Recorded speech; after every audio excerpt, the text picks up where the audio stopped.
Título e das disposições preliminares. Artigo 1º. Esta lei dispõe sobre a proteção integral à criança e ao adolescente. Artigo 2º. Considera-se criança, para os efeitos desta lei, a pessoa até 12 anos de idade incompletos, e adolescente aquela entre 12 e 18 anos de idade. Parágrafo único. Nos casos expressos em lei, aplica-se excepcionalmente este estatuto às pessoas entre 18 e 21 anos de idade. Artigo 3º. A criança e o adolescente gozam de todos os direitos fundamentais inerentes à pessoa humana, sem prejuízo da proteção integral de que trata esta lei, assegurando-se-lhes, por lei ou por outros meios, todas as oportunidades e facilidades, a fim de lhes facultar o desenvolvimento físico, mental, moral, espiritual e social, em condições de liberdade e de dignidade. Parágrafo único. Os direitos enunciados nesta lei aplicam-se a todas as crianças e adolescentes, sem discriminação de nascimento, situação familiar, idade, sexo, raça, etnia ou cor, religião ou crença, deficiência, condição pessoal de desenvolvimento e aprendizagem, condição econômica, ambiente social, região e local de moradia ou outra condição que diferencie as pessoas, as famílias ou a comunidade em que vivem. Artigo 4º. É dever da família, da comunidade, da sociedade em geral e do poder público assegurar, com absoluta prioridade, a efetivação dos direitos referentes à vida, à saúde, à alimentação, à educação, ao esporte, ao lazer, à profissionalização, à cultura, à dignidade, ao respeito, à liberdade e à convivência familiar e comunitária. Parágrafo único. A garantia de prioridade compreende: a linha A, primazia de receber proteção e socorro em quaisquer circunstâncias; a linha B, precedência de atendimento nos serviços públicos ou de relevância pública; a linha C, preferência na formulação e na execução das políticas sociais públicas;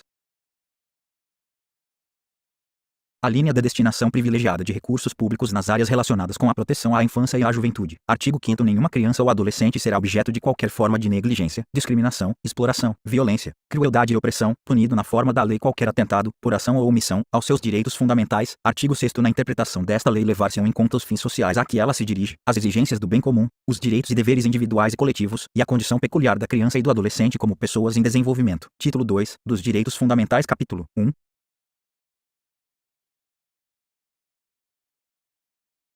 Do direito à vida e à saúde. Artigo 7º. A criança e o adolescente têm direito à proteção à vida e à saúde, mediante a efetivação de políticas sociais públicas que permitam o nascimento e o desenvolvimento sadio e harmonioso, em condições dignas de existência. Artigo 8º. É assegurado a todas as mulheres o acesso aos programas e às políticas de saúde da mulher e de planejamento reprodutivo e, às gestantes, nutrição adequada, atenção humanizada à gravidez, ao parto e ao puerpério e atendimento pré-natal, perinatal e pós-natal integral no âmbito do Sistema Único de Saúde. Parágrafo 1. O atendimento pré-natal será realizado por profissionais da atenção primária. Parágrafo 2. Os profissionais de saúde de referência da gestante garantirão sua vinculação, no último trimestre da gestação, ao estabelecimento em que será realizado o parto, garantido o direito de opção da mulher. Parágrafo 3. Os serviços de saúde onde o parto for realizado assegurarão às mulheres e aos seus filhos recém-nascidos alta hospitalar responsável e contra-referência na atenção primária, bem como acesso a outros serviços e a grupos de apoio à amamentação. Parágrafo 4. O incumbe ao poder público proporcionar assistência psicológica à gestante e à mãe, no período pré e pós-natal, inclusive como forma de prevenir ou minorar as consequências do estado puerperal. Parágrafo 5º. A assistência referida no parágrafo 4º deste artigo deverá ser prestada também a gestantes e mães que manifestem interesse em entregar seus filhos para adoção, bem como a gestantes e mães que se encontrem em situação de privação de liberdade. Parágrafo 6º. A gestante e a parturiente têm direito a um acompanhante de sua preferência durante o período do pré-natal, do trabalho de parto e do pós-parto imediato. Parágrafo 7º. A gestante deverá receber orientação sobre aleitamento materno, alimentação complementar saudável e crescimento e desenvolvimento infantil, bem como sobre formas de favorecer a criação de vínculos afetivos e de estimular o desenvolvimento integral da criança. Parágrafo 8º. A gestante tem direito a acompanhamento saudável durante toda a gestação e a parto natural cuidadoso, estabelecendo-se a aplicação de cesariana e outras intervenções cirúrgicas por motivos médicos. Parágrafo 9º. A atenção primária à saúde fará a busca ativa da gestante que não iniciar ou que abandonar as consultas de pré-natal,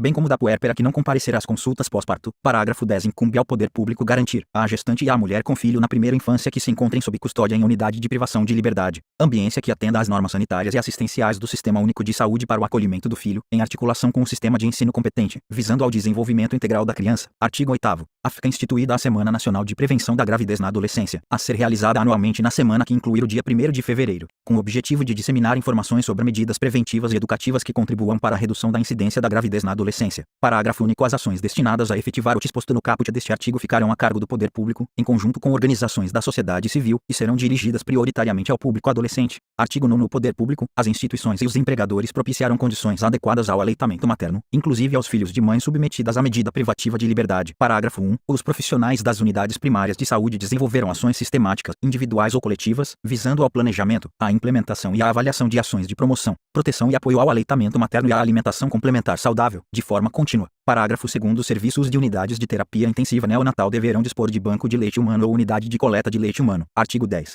Os hospitais e demais estabelecimentos de atenção à saúde de gestantes, públicos e particulares, são obrigados a, inciso 1, manter registro das atividades desenvolvidas, através de prontuários individuais, pelo prazo de 18 anos. 2. Identificar o recém-nascido mediante o registro de sua impressão plantar e digital e da impressão digital da mãe, sem prejuízo de outras formas normatizadas pela autoridade administrativa competente. Inciso 3. Proceder a exames visando ao diagnóstico e terapêutica de anormalidades no metabolismo do recém-nascido, bem como prestar orientação aos pais. 4. Fornecer declaração de nascimento onde constem necessariamente as intercorrências do parto e do desenvolvimento do neonato. Inciso 5. Manter alojamento conjunto, possibilitando ao neonato a permanência junto à mãe. Inciso 6. Acompanhar a prática do processo de amamentação, prestando orientações quanto à técnica adequada, enquanto a mãe permanecer na unidade hospitalar, utilizando o corpo técnico já existente. Parágrafo 1º. Os testes para o rastreamento de doenças no recém-nascido serão disponibilizados pelo Sistema Único de Saúde, no âmbito do Programa Nacional de Triagem Neonatal, PNTN, na forma da regulamentação elaborada pelo Ministério da Saúde, com implementação de forma escalonada, de acordo com a seguinte ordem de progressão: Etapa 1. A linha A, fenilcetonúria e outras hiperfenilalanemias. A linha B, hipotireoidismo congênito. A linha C, doença falciforme e outras hemoglobinopatias. A linha D, fibrose cística. A linha E, hiperplasia adrenal congênita. A linha F, deficiência de biotinidase. A linha G, toxoplasmose congênita. 2. Etapa 2. A linha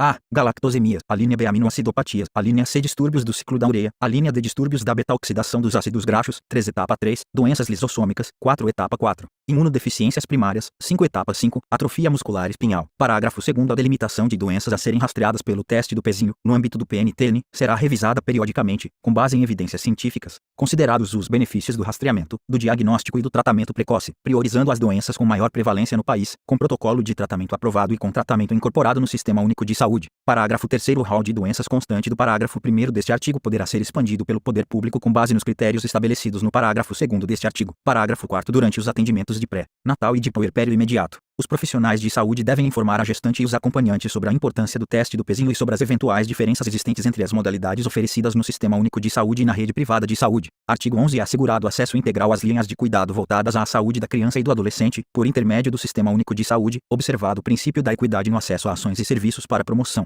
proteção e recuperação da saúde. Parágrafo 1º. A criança e o adolescente com deficiência serão atendidos, sem discriminação ou segregação, em suas necessidades gerais de saúde e específicas de habilitação e reabilitação. Parágrafo 2º. Incumbe ao poder público fornecer gratuitamente, àqueles que necessitarem, medicamentos, órteses, próteses e outras tecnologias assistivas relativas ao tratamento, habilitação ou reabilitação para crianças e adolescentes, de acordo com as linhas de cuidado voltadas às suas necessidades específicas. Parágrafo 3º. Os profissionais que atuam no cuidado diário ou frequente de crianças na primeira infância receberão formação específica e permanente para a detecção de sinais de risco para o desenvolvimento psíquico, bem como para o acompanhamento que se fizer necessário. Artigo 12. Os estabelecimentos de atendimento à saúde, inclusive as unidades neonatais, de terapia intensiva e de cuidados intermediários, deverão proporcionar condições para a permanência em tempo integral de um dos pais ou responsável, nos casos de internação de criança ou adolescente. Artigo 13. Os casos de suspeita ou confirmação de castigo físico, de tratamento cruel ou degradante e de maus tratos contra a criança ou adolescente serão obrigatoriamente comunicados ao conselho tutelar da respectiva localidade, sem prejuízo de outras providências legais. Parágrafo 1. Ou as gestantes ou mães que manifestem interesse em entregar seus filhos para adoção serão obrigatoriamente encaminhadas, sem constrangimento, à Justiça da Infância e da Juventude. Parágrafo 2º. Os serviços de saúde em suas diferentes portas de entrada, os serviços de assistência social em seu componente especializado, o Centro de Referência Especializado de Assistência Social, CREAS, e os demais órgãos do Sistema de Garantia de Direitos da Criança e do Adolescente deverão conferir máxima prioridade ao atendimento das crianças na faixa etária da primeira infância com suspeita ou confirmação de violência de qualquer natureza, formulando projeto terapêutico singular que inclua intervenção em rede, se necessário, acompanhamento domiciliar. Artigo 14.